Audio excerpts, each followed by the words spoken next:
I want to get back into the utility of action. I want to talk about something that I've been thinking about a lot lately. Is I think we're a skill. One skill I think we're losing is the ability to read a book. I'm not talking about just the ability to read. I'm talking about a book, like a dense, real book. Our attention spans have become short, or for some. I won't say everybody. We got this 15, 20-second attention span, consuming just content. We're not trying to consume any knowledge. We just look at headlines, look at summaries, look at clips. Reading a book, I was telling some of the children on the bus, reading a book is magic. If you read a book, you can go to a different time, you can go to a different place, see different people. You can go history, you can go to a utopia, you can go to a dystopia. I think it's really becoming a lost skill. We're atrophying our skill for patience. I mean, there's delayed gratification, prediction. When you read a book, you have to figure out if there's any controversy, if there's any deceit. It's helping use the skill of thinking. This probably blends into the utility of the mind. It's a huge return on investment. I mean, you can spend $20, 5-6 hours of time, and you can see the entire life experience of a philosopher, a general, a Navy captain, a spy, a genius. And it just takes a little bit of, I don't know, I guess the currency would be time. Helps you have the skill of a linear thought path, maybe a skill of constructing a long-term argument, or teaches you how to think from point A to point B, or maybe point TUVZ, not just react to A, B, or C. You can read biographies. Think about that. It's, it's actually better than watching a movie, a biography. You have to kind of run maybe a simulation in your mind. You can see how other people handle stress, how they handle failure, and it's not a consequence to you. Some of my readings I was doing this week with Plato and some Aristotle. Plato, his thoughts about poetry, what he meant by poetry was something like the Iliad, like a show where it was not real. And Plato was in disagreement with that.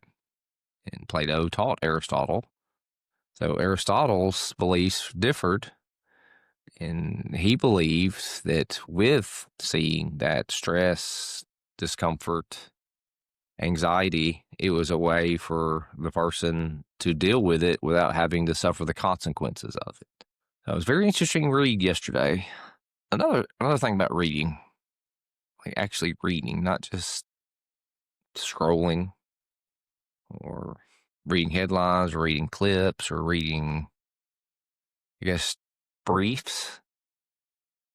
When you read, like I said before, it's a time machine. You can actually go back in time. You can actually see like the founder of this thought process, how they were thinking, and you can compare it to today. I mean, it's amazing.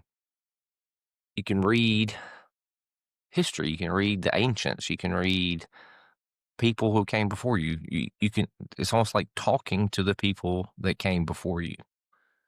I don't want you to just skim through books.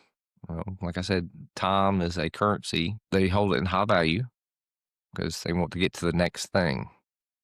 To be everywhere is to be nowhere, I believe Seneca or Socrates said.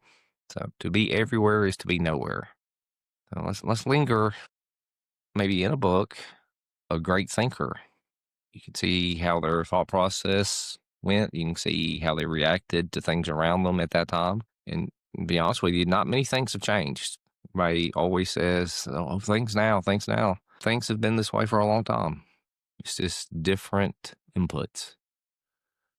Marcus Aurelius lived in Rome. He was the emperor of Rome, and he saw sons die. He saw a plague. He was attacked, went to war his whole life. And he wrote in his journal, and that's something you can read. It's not like watching a movie.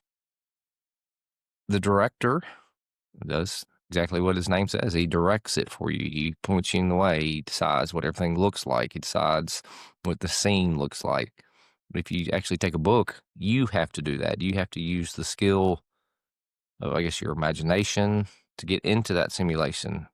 You're the director. You can build the landscape. You can hear their voices. You can imagine what they look like, and it's not done for you. So, I believe that's a skill that we're losing. Because if you don't read, say if you don't read into history, it makes everything in current time feel like it's new, like it's the first time it's happened. It's the end of the world, but it's not. It's our human nature has been constant for a long time. We still have greed, we have ego, we still have, using great buzzword, tyranny. It kind of gives you an idea of what other people have gone through and how they survived, how we'll survive, how we can survive. So let's come up with a challenge for this week. Maybe the one step harder challenge is to actually get a paperback hardcover book. No notebooks, no Kindles, no iPads, no phones. And let's pick a time.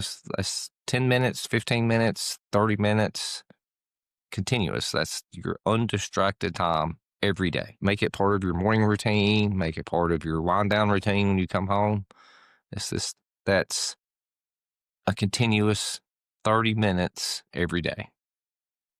And if you start feeling anxious, or you get kind of the itch to reach in your pocket and check for a notification, that's good. Push through that. Reclaim your attention span.